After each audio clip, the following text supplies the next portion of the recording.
Close your eyes for a second. And imagine this. You're standing in the middle of an endless white world. No buildings, no trees, no shadows, just snow, stretching farther than your eyes can see. Now slowly open your eyes, and the first thing that hits you isn't the cold, it's the light. Blinding, sharp, relentless. The sun doesn't just shine here, it attacks. Because every ray of sunlight that falls from the sky bounces off the snow and comes straight back into your eyes, doubling its intensity. There's no escape.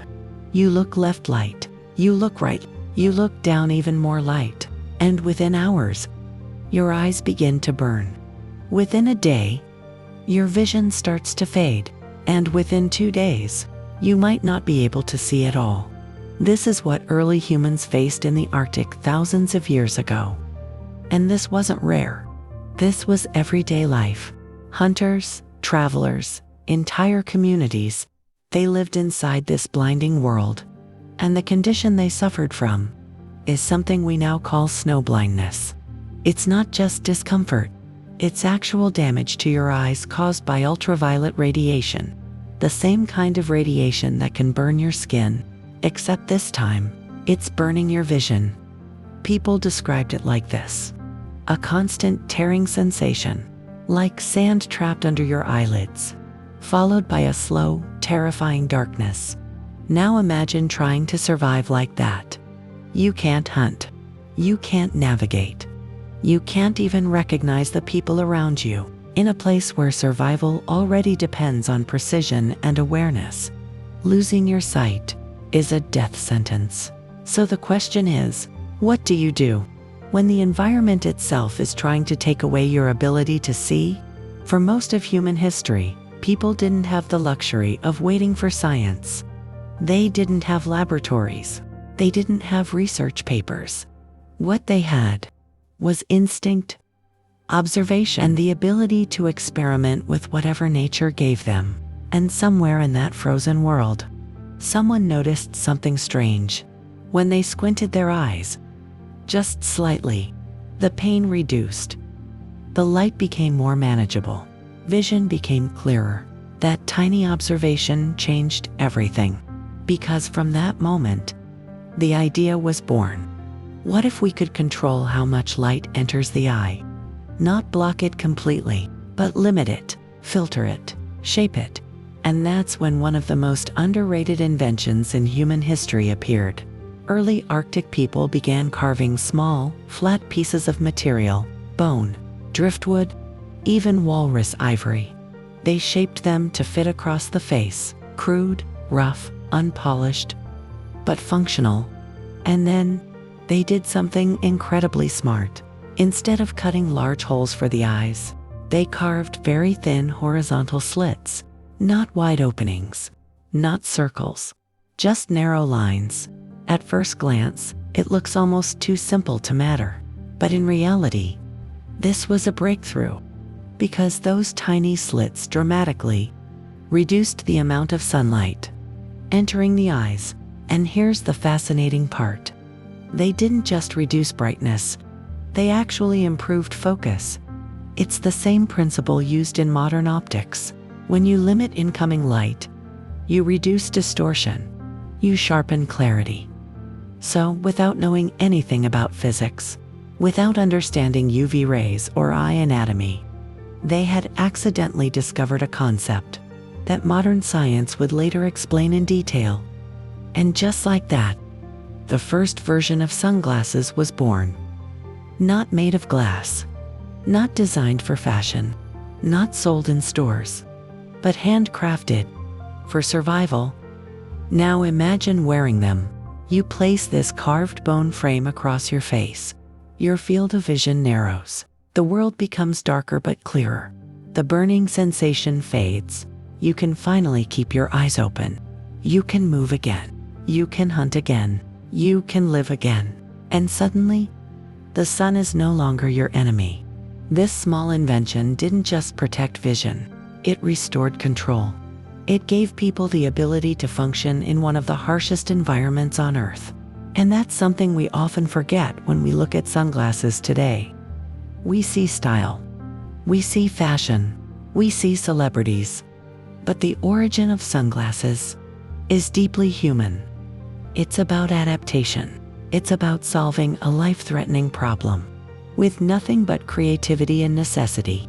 But here's where the story takes a surprising turn, because while these Arctic communities were using early sunglasses to protect their eyes and survive, on the other side of the world, thousands of miles away, in a completely different culture, another group of people discovered tinted lenses. But they weren't trying to survive the sun. They were trying to hide something much more powerful: their emotions.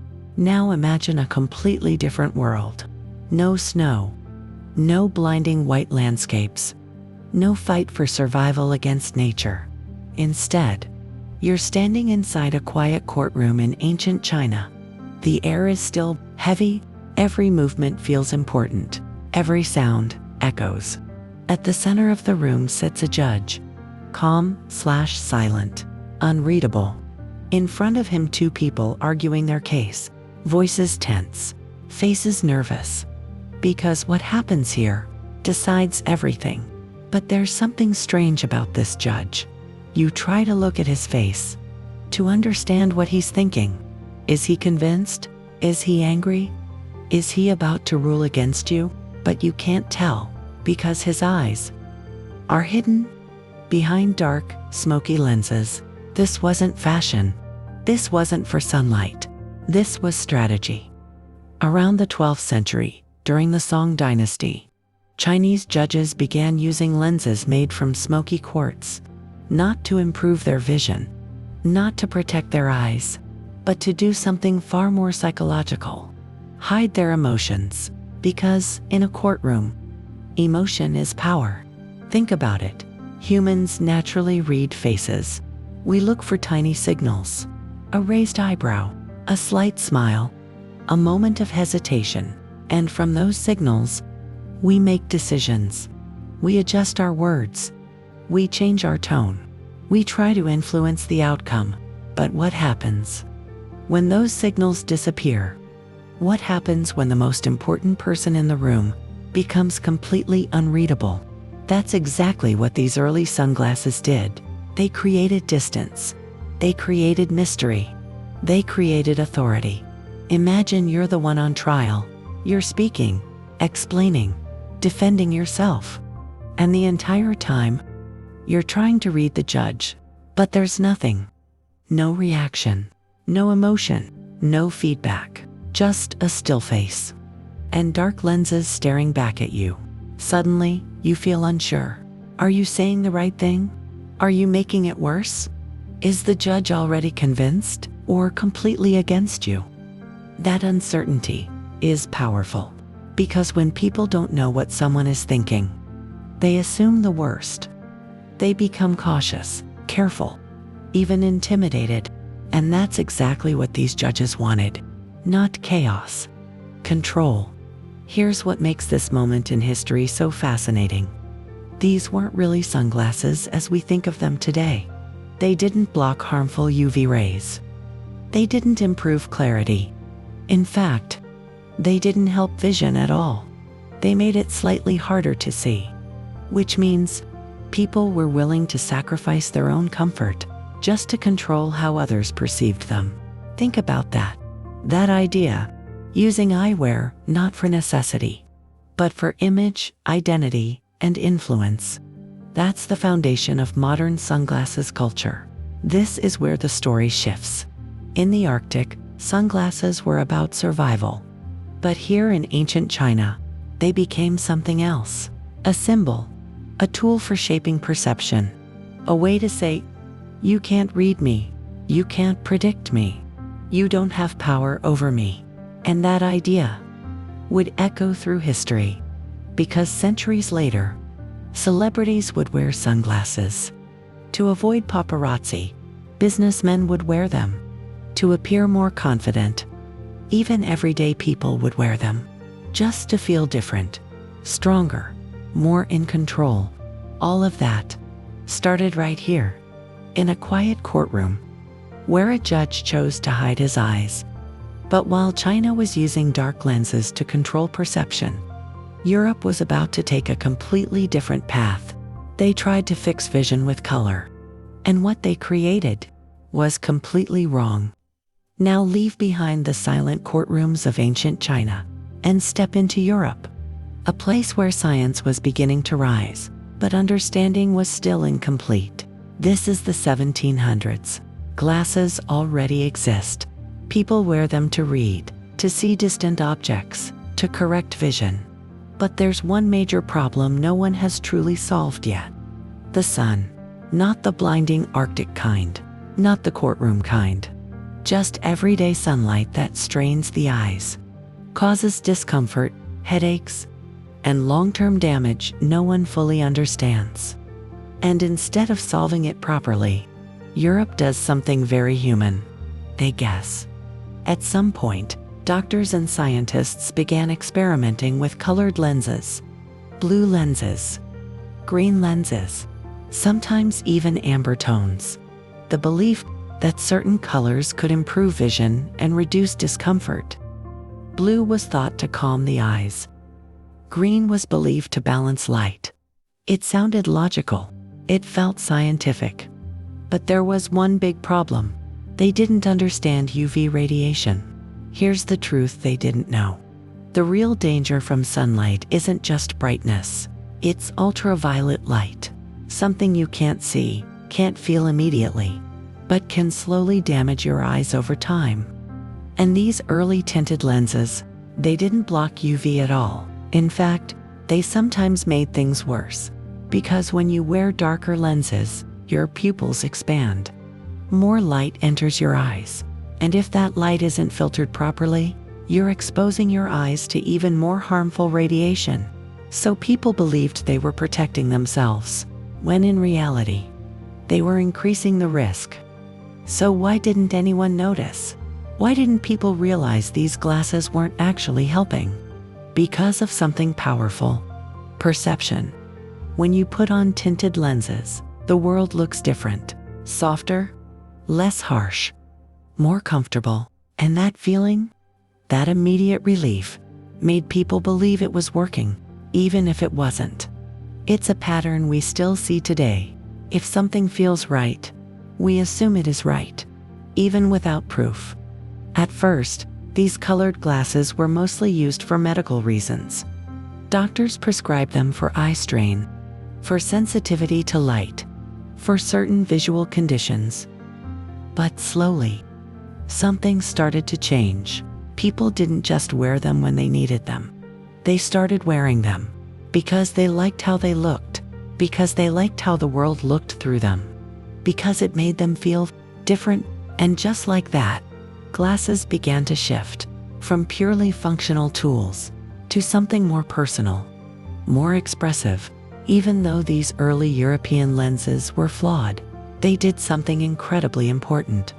They introduced the idea that you could change your visual experience. You could control light, control color, control perception.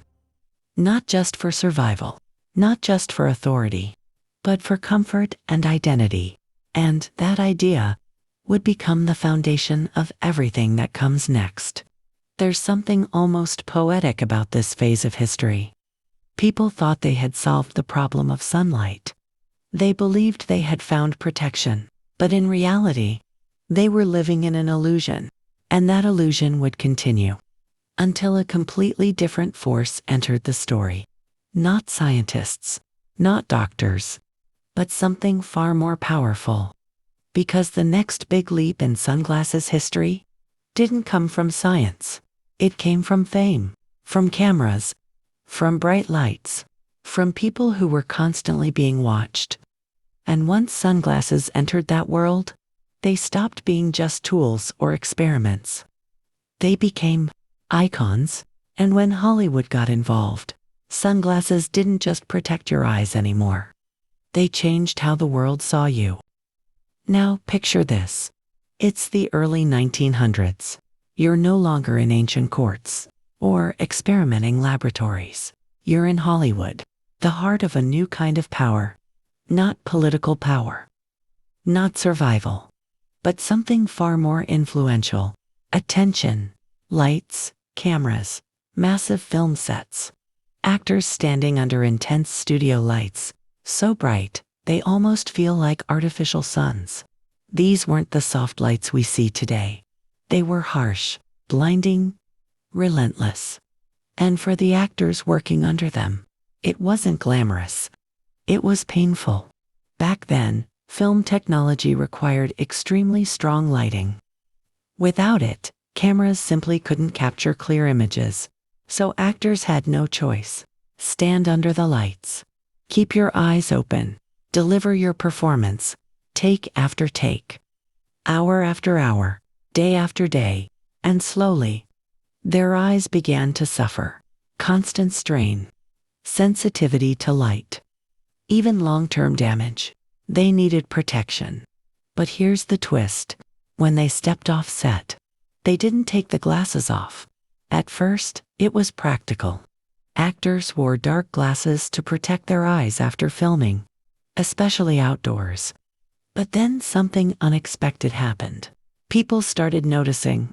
Fans, journalists, bystanders, they would see these actors walking around, wearing dark glasses, and suddenly, they looked different. More distant, more mysterious, more important. Because when you can't see someone's eyes, you can't fully understand them. And when you can't understand someone, they become intriguing. This is where sunglasses crossed a line. They were no longer just about function. They started affecting perception. Think about it. When someone hides their eyes, they reveal less emotion. They give away fewer signals. They feel harder to approach. And that creates a subtle psychological effect. Confidence. Even if it's not real, even if it's just an illusion, sunglasses make people appear more composed, more in control, more powerful. And Hollywood amplified that effect. Actors weren't just people. They were becoming icons. Everything they wore, everything they did, was watched, copied, obsessed over. So when audiences saw their favorite stars wearing sunglasses, they didn't think, oh, that's for eye protection. They thought, that looks amazing. That looks powerful. I want that. And just like that, sunglasses entered the world of desire. But there was another reason celebrities kept wearing sunglasses. Something more personal. Fame. As Hollywood grew, so did attention. Cameras everywhere. People watching constantly. No privacy. And sunglasses offered something simple. A barrier. A way to exist in public. Without fully being seen. You could walk through a crowd and still feel hidden. You could avoid eye contact. Avoid connection. Avoid being read. In a world where everyone was looking at you, sunglasses gave you control. This was the moment everything changed. Because now sunglasses had three meanings. Protection from light. Power, control over perception. Identity, how others see you. And when all three combine, you don't just have a product. You have a cultural symbol. Think about the journey so far. Arctic hunters used them to survive. Chinese judges used them to hide emotion. Europeans experimented with vision. And now Hollywood turned them into something people wanted, not needed, wanted. And that shift, from necessity to desire, is what made sunglasses explode globally. But desire alone doesn't create a worldwide trend. People needed access. They needed something affordable, something they could actually buy. And that's when one man changed everything. By turning sunglasses into a product for everyone. Now, imagine this. It's 1920s America. The world is changing fast. Cities are growing.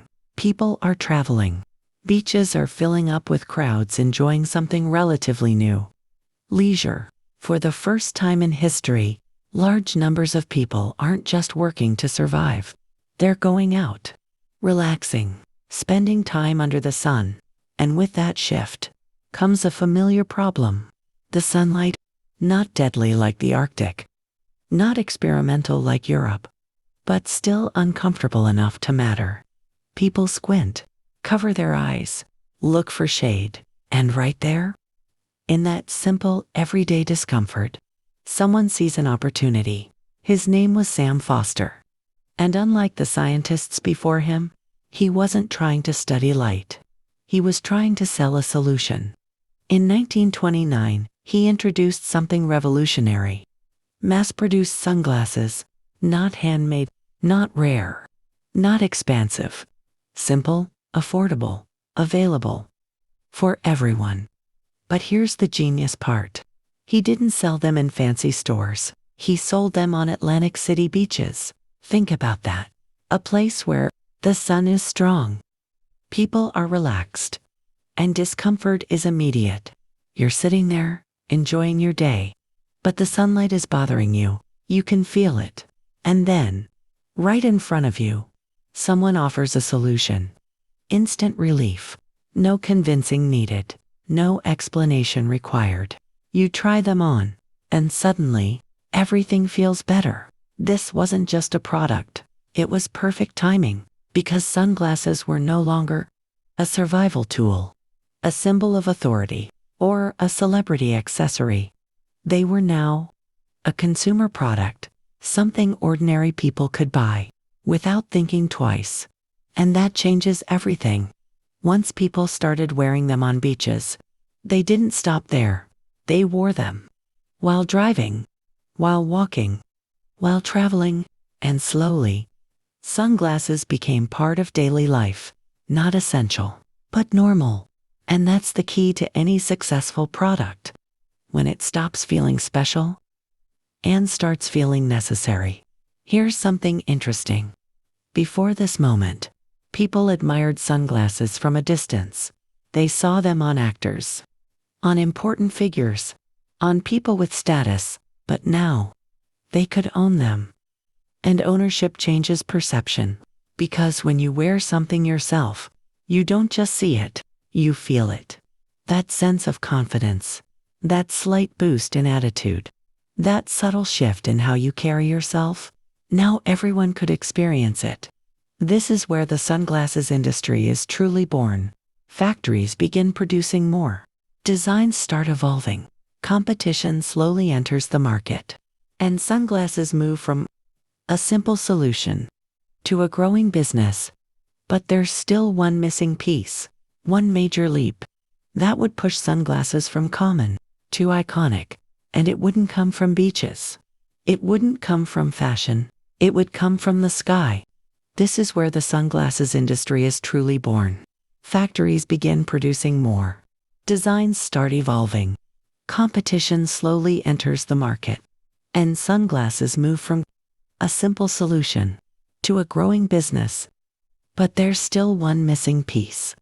One major leap that would push sunglasses from common to iconic. And it wouldn't come from beaches.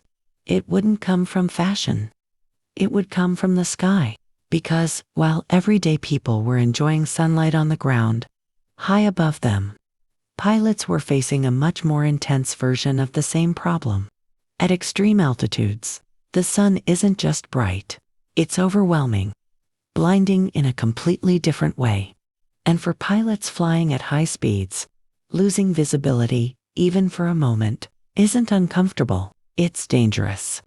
And solving that problem would create the most iconic sunglasses design in history. A design so powerful, it would move from the cockpit to the faces of millions, high above the earth. Where the sky turns brighter and harsher than anything on land, pilots faced a problem no one else truly understood. At high altitude, sunlight isn't just stronger, it's more aggressive. There's less atmosphere to filter it, which means more glare, more strain, and more risk. Pilots in the 1930s reported headaches, blurred vision, and moments where they simply couldn't see clearly. And in the air, that's not discomfort. That's danger. This forced a shift. No more guessing. No more colored experiments. This time, sunglasses had to be engineered. That's where Ray-Ban stepped in. working with the US military to create something precise: aviator sunglasses. Every part had a purpose. The large, teardrop-shaped lenses covered the full range of vision. The thin metal frame made them lightweight under helmets. And most importantly, the lenses were designed to reduce glare and improve clarity, something earlier designs failed to do. For the first time in history, sunglasses weren't just worn, they were trusted. Pilots could fly longer, focus better, and react faster. And with that came something unexpected: respect. Because pilots weren't just workers, they were symbols of courage, discipline, and control. And when people saw them wearing aviators, those qualities transferred to the glasses themselves. Soon, aviators weren't just tools. They became a look, a statement, something that said without words, "I'm in control." Once sunglasses entered public life through Hollywood and the military, something irreversible happened. They became personal, not just something you wear, but something you choose. By the 1950s and 60s, sunglasses exploded into fashion culture. Different shapes, sizes, and styles began to appear. And for the first time, people weren't asking, "Do I need sunglasses?" They were asking, "Which sunglasses represent me?" This is where icons changed everything. Think about Audrey Hepburn in Breakfast at Tiffany's. Her oversized sunglasses didn't just protect her eyes, they defined elegance, mystery, and quiet confidence. That single image influenced millions. Suddenly, sunglasses became tied to identity. Big frames equals bold personality. Slim frames equals sharp and serious. Dark lenses equals mysterious. Light lenses equals expressive.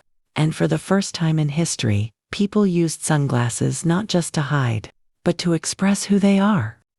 While fashion was evolving, technology was quietly catching up. Because for all their history, sunglasses still had one major weakness: they weren't fully protecting the eyes. But modern science changed that. New lenses were developed that could block 100% of UV rays, something early versions completely failed to do. Polarized lenses were introduced, reducing glare from surfaces like water and roads. Suddenly, vision wasn't just darker, it was clearer. Colors became sharper, contrast improved, eye strain reduced. Some lenses even adapted automatically to light conditions. And this is where sunglasses reached a new level. Not just survival, not just style, but performance. The same basic idea that started with carved bone in the Arctic was now enhanced by advanced optics and engineering. Today, sunglasses are everywhere: cheap ones, expensive ones, luxury brands, street brands. But behind this massive variety, there's a hidden truth. The global sunglasses market is controlled by a surprisingly small number of companies. Many brands that seem different are actually owned by the same parent corporations. Meaning, when you think you're choosing between brands, you're often choosing between different versions of the same system. And yet, people are willing to pay hundreds, sometimes thousands of dollars for sunglasses. Why? Because they're not just buying protection, they're buying status, identity, perception. A $10 pair and a $300 pair might protect your eyes similarly, but they don't make you feel the same. And that feeling is what the industry sells. So after thousands of years, after survival tools, courtroom strategies, scientific mistakes, Hollywood influence, military engineering, and global business, we come back to a simple question: why do we still wear sunglasses? It's not just about the sun. It's about control. When you wear sunglasses, you decide how much of yourself the world sees. Your eyes are hidden. Your emotions are reduced. Your presence changes. You feel different, more confident, more composed, more distant if you want to be. And that's the real reason sunglasses never went away. Because in a world where everyone is constantly being seen, judged, and observed, sunglasses give you something rare: privacy. even in public. And in a strange way, that connects us back to the very beginning. Two Arctic hunters, controlling light. Two Chinese judges controlling emotion. Different reasons. Same idea. Control what you see, and control how the world sees you. The next time you put on a pair of sunglasses, remember, you're not just blocking sunlight. You're wearing a piece of human history. A tool that evolved from survival, to power, to identity, and maybe that's why they've never gone out of style.